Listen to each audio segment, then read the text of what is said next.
Se qualcuno vuole limitare i diritti che la Costituzione dà, lo dica subito. Giù le mani dall'autonomia del Veneto. Ancora fresco e gongolante per il proficuo incontro con il ministro Stefani al Bo di Padova, il presidente della regione non vuol sentir minimamente parlare di piccoli intoppi, figuriamoci di richieste irrealizzabili, come ha definito quelle venete il sottosegretario agli affari regionali Stefano Buffagni.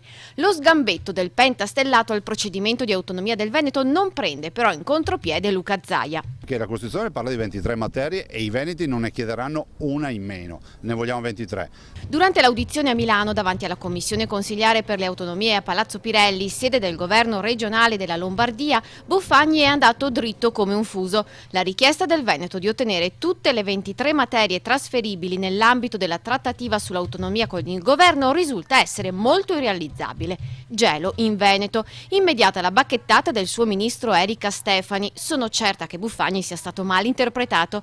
A stretto giro quella del presidente regionale. Mi risulta, da quel che so io, che il sottosegretario Buffagni non abbia neanche visto le carte del Veneto perché non sono a sua disposizione, per cui trovo anche difficile sentire commenti sulle carte del Veneto se non le ha viste. Gli fa eco Bassano con le parole di Nicola Finco. Se salta l'autonomia, che senso ha l'alleanza col movimento? Ma pretendono di imporre le loro idee.